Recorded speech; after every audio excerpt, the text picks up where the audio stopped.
Official secret information किसी journalist को देना एक क्रिमिनल एक्ट है। प्रधानमंत्री, defence minister, home minister, air force chief और नेशनल सिक्योरिटी एडवाइज़र के पास ही ये सूचनाएं गुप्त होती हैं, तो यह किसी जर्नलिस्ट तक कैसे पहुंच सकती है? यह पता करना होगा कि आखिर वो कौन व्यक्ति है जिसने अर्नब गोस्वामी तक यह सूचनाएं पहुंचाई, और जिसने ही पहुंचाई होगी उसके खिलाफ कार्रवाई होनी चाहिए और दोनों व्यक्तियों को जेल होनी चाहिए। यह प्रक्रिया शुरू होनी चाहिए, लेकिन यह शुरू होगी नहीं, क्योंकि संभव है कि खुद नरेंद्र मोदी ने, जो प्रधानमंत्री है, उन्होंने ही अर्नब गोस्वामी तक यह सूचनाएं पहुंचाई हो। ये खुद को देशभक्त कहते हैं, लेकिन एयरफोर्स की सिक्योरिटी को एक रिस्क पर रखना देशभक्ति नहीं है। अगर अर्नब गोस्वामी को पता है या उनके व्हाट्सएप पर ये इन्फॉर्मेशन है, तो मुझे लगता है कि पाकिस्तानियों को भी ये इन्फॉर्मेशन पता होगा।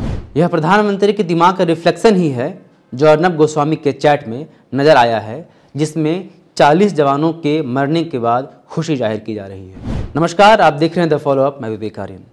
ये तमाम बातें राहुल गांधी के बयान हैं जो उन्होंने आज एक प्रेस कॉन्फ्रेंस करके हम लोगों के सामने, यानी कि प्रेस के सामने रखी है। राहुल गांधी दरअसल अर्नब गोस्वामी और पार्थो दास गुप्ता के बीच एक कथित चैट जो कि वायरल हो रहा है, उसको लेकर कॉन्फ्रेंस की थी, जिसमें देश की सुरक्षा को लेकर और ऑफिशियल सीक्रेट एक्ट के तहत जो इन्फॉर्मेशन सिर्फ और सिर्फ सेना या बहुत बड़े अधिकारियों के पास होनी चाहिए, वह किसी जर्नलिस्ट तक कैसे पहुंच सकते हैं, इस पर सवाल उठाए हैं। कई दिनों से यह चैट वायरल हो रहा है और हम और आप इसे सोशल मीडिया पर देखते आ रहे हैं। प्रतिक्रियाएं आने बहुत पहले शुरू हो चुकी थी, लेकिन अभी भी इस चैट को लेकर या तमाम जो डॉक्यूमेंट जो लीक हुए हैं उसे लेकर बहुत सारी बातें हैं जिसके बारे में हमको और आपको जानना चाहिए।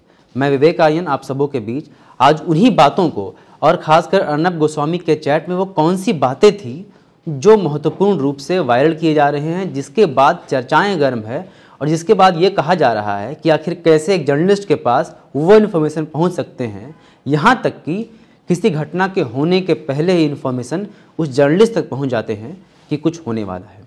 द फॉलोअप इस बात की पुष्टि नहीं करता है कि यह चैट वाकई में सही है या गलत, लेकिन इस बात को बताना ज़रूरी है कि अभी तक न तो पार्थो दास गुप्ता की तरफ से और न ही अर्नब गोस्वामी की तरफ से इस कथित चैट को लेकर कोई खंडन या कोई स्पष्टीकरण आया है जिसमें वो इस बात से मुकर रहे हों कि यह वायरल चैट झूठ है, गलत है।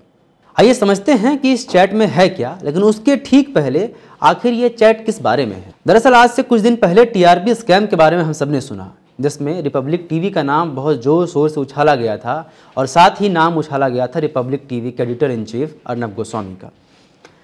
इसी सिलसिले में बार के पूर्व चेयरमैन पार्थो दास गुप्ता को मुंबई पुलिस ने गिरफ्तार भी किया है। 24 दिसंबर को उनकी गिरफ्तारी हुई है और यही दो शख्स हैं, यानी पार्थो दास गुप्ता और अर्नब गोस्वामी, जिन दोनों के बीच न सिर्फ व्हाट्सएप चैट बल्कि जीमेल के थ्रू जो ईमेल्स भेजे गए हैं या कोई भी मीडिया टेक्स्ट जो कई सालों से, लगभग 2-3 सालों में, 2017 से लेकर अब तक जो भी उन दोनों के बीच कम्युनिकेशंस हुए हैं व्हाट्सएप या अन्य माध्यमों के ज़रिए, उन सभी चीज़ को लीक किया गया है। किसने लीक किया है इसकी जानकारी नहीं है, लेकिन यह बात सही है कि ये तमाम दस्तावेज मुंबई पुलिस के चार्जशीट में हैं जो उन्होंने मुंबई हाई कोर्ट में प्रस्तुत किए हैं, और यह चार्जशीट उसी टीआरपी स्कैम से जुड़ा हुआ है जिसमें अर्नब गोस्वामी, पार्थो दास गुप्ता, तमाम चीज़ों का नाम आया था। और यह बात सामने आई थी कि दरअसल टीआरपी का एक स्कैम चल रहा है जिसमें जो ऑर्गेनिक चीज़ें हैं वो ना आकर इसको एक फॉर्ज किया जा रहा है और टीआरपी को फॉर्ज किया जा रहा है ताकि एडवर्टाइजर्स को अट्रैक्ट किया जा सके और उनसे अधिक पैसे लिए जा सके। हालांकि उसमें भी पुलिस की अभी तक जांच और अदालत की सुनवाई, ये सभी चीज़ें बाकी है, वो प्रक्रिया अपनी तरफ चल रही है। उसी बीच यह चैट लीक हुआ और अब सामने आया है कि न सिर्फ 500 पेजेस का चैट, व्हाट्सएप चैट, बल्कि 3400 पेजेस की पूरी एक चार्जशीट में जो भी चीज़ें थी, दस्तावेज थे, वो सब कुछ लीक हुआ है, जिसमें अर्नब गोस्वामी और पार्थो दास गुप्ता के बीच किए गए ईमेल्स भी हैं, व्हाट्सएप भी हैं और अदर डॉक्यूमेंट्स भी हैं जो उन दोनों के बीच पिछले 2-3 सालों में साझा किए गए हैं या बातचीत के क्रम में जो बातें सामने आई हैं। तो आइए समझते हैं सिलसिलेवार ढंग से कि इस चैट में यूँ तो बहुत सी चीज़ें हैं, लेकिन जो महत्वपूर्ण चीज़ें हैं जिन पर हमें बात करनी चाहिए, जिस पे चर्चाएं हो रही हैं और जो आपको जानना चाहिए। 23 फरवरी 2019 इस दिन अर्नब गोस्वामी पार्थो दास गुप्ता को लिखते हैं कि कुछ बड़ा होने वाला है, सरकार कॉन्फिडेंस में है कि अगर कुछ ऐसा करेंगे कि लोग खुश हो जाएंगे। लोग यानी कि जनता, पब्लिक, हम और आप। यह चैट जो है वो 23 फरवरी का है, यानी बालाकोट हमले के ठीक 1 या 2 दिन पहले। तो क्या अर्नब गोस्वामी को यह पता था कि बालाकोट हमले की प्लानिंग हो रही है। यह जो बात राहुल गांधी कह रहे थे कि यह सिर्फ 5 व्यक्तियों के बीच की बात थी, प्रधानमंत्री, home minister, defence minister, air force के चीफ और नेशनल सिक्योरिटी एडवाइजर यानी कि अजित डोभाल जी।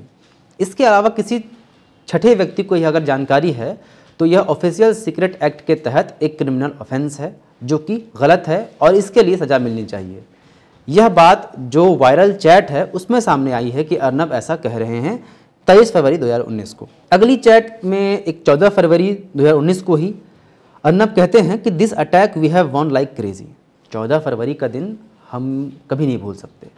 यह वही दिन है जिस दिन पुलवामा का अटैक हुआ था। लगभग 40 के आसपास जवान मारे गए थे भारतीय सेना के। और this attack we have won like crazy, इसमें उसी अटैक की बात हो रही है ठीक अटैक के बाद, जिसमें अर्नब गोस्वामी ये कहते हुए नज़र आ रहे हैं कि इस अटैक से हमें बहुत फ़ायदा हुआ है, हमें यानी कि रिपब्लिक टीवी को, अगर ये बात सही है तो। इसको लेकर भी सवाल खड़े किए जा रहे हैं। 17 मई 2017 को यानी कि आज से 3 साल पहले अर्नब गोस्वामी लिखते हैं कि all ministers are with us. 16 अक्टूबर 2019 को पार्थुदास गुप्ता अर्नब को कहते हैं कि please get me a job as a media adviser in the PMO, यानी कि प्रधानमंत्री कार्यालय जो है, पीएमओ जो है, प्राइम मिनिस्टर्स ऑफिस, वहाँ पर मीडिया एडवाइज़र के तौर पर नौकरी चाह रहे हैं पार्थुदास गुप्ता, जिनके साथ अर्नब की बात हो रही है। और इसके लिए वो अर्नब से लॉबिंग कर रहे हैं, यानी कि अर्नब को कह रहे हैं कि आप मेरी पैरवी कर दीजिए। क्या एक मीडिया संस्थान में काम कर रहा व्यक्ति, चाहे वो एडिटर इन चीफ ही क्यों ना हो, इतनी उसकी पकड़ होती है या क्या उनका इतना अधिकार होता है कि वो पीएमओ तक में मीडिया एडवाइज़र की जॉब को सुनिश्चित करवा सके? यहाँ तक कि एक चैट में अर्नब गोस्वामी ये कहते हुए नजर आते हैं कि स्मृति ईरानी आईएनबी मिनिस्टर बनने वाली है, इंफॉर्मेशन एंड ब्रॉडकास्टिंग मिनिस्ट्री उनके हाथ जाने वाली है। ऐसा अर्नब पहले ही स्पेक्यूलेट ही नहीं करते, बहुत श्योरिटी के साथ कहते हैं कि यही होने वाला है।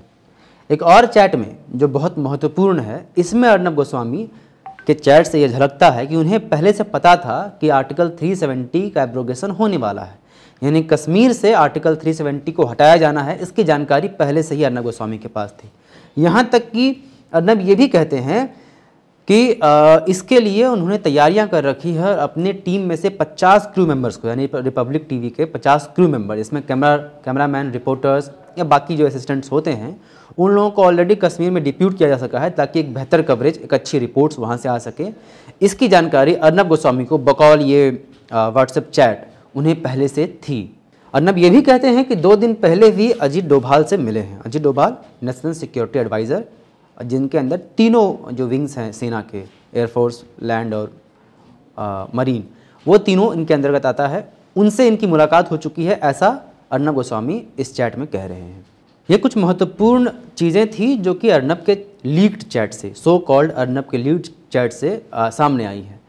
मैं फिर दोहरा दूं, हम में से कोई भी इस बात की पुष्टि नहीं कर रहा है कि वाकई ये चैट अर्नब और पार्थुदास गुप्ता के बीच में हुए हैं या नहीं, लेकिन चूंकि खंडन नहीं आया है और ये बातें अब सतह पे आ गई हैं, यहाँ तक कि सबसे बड़ी विपक्षी पार्टी कांग्रेस के पूर्व अध्यक्ष राहुल गांधी ने इसको लेकर एक प्रेस कॉन्फ्रेंस की और जो मैंने शुरुआत में आपको बातें बताई, वो उन्होंने कहा, बहुत गहरे इल्ज़ाम लगाए हैं प्रधानमंत्री नरेंद्र मोदी के ऊपर भी, और साफ तौर पे ये कह रहे हैं कि हो सकता है कि ये इन्फॉर्मेशन प्रधानमंत्री नरेंद्र मोदी ने खुद अर्नब गोस्वामी को दिए हों।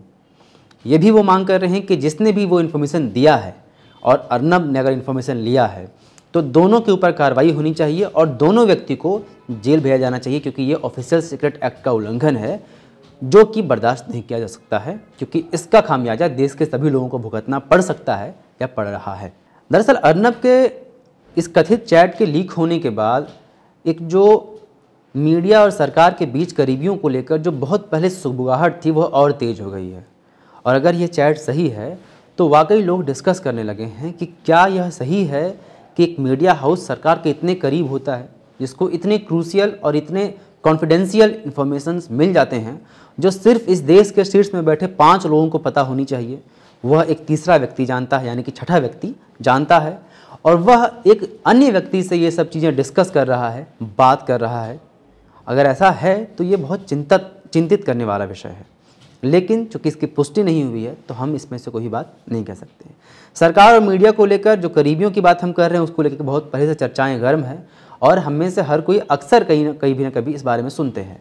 क्या सच्चाई है क्या नहीं वो तो बात देखने की होगी। फिलहाल टीआरपी स्कैम को लेकर अभी तक मुंबई पुलिस आगे बढ़ रही है। हाईकोर्ट में मामला है। इसी महीने की 29 तारीख को यानी कि जनवरी 29 को सुनवाई होनी है उसे टीआरपी स्कैम को लेकर, जिसके लिए पार्थुदास गुप्ता ऑलरेडी पुलिस कस्टडी में है।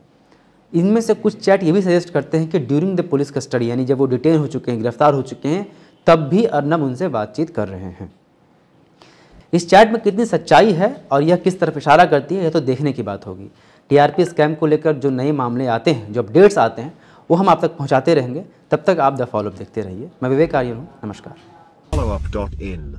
Like, share, and subscribe. www.thefollowup.in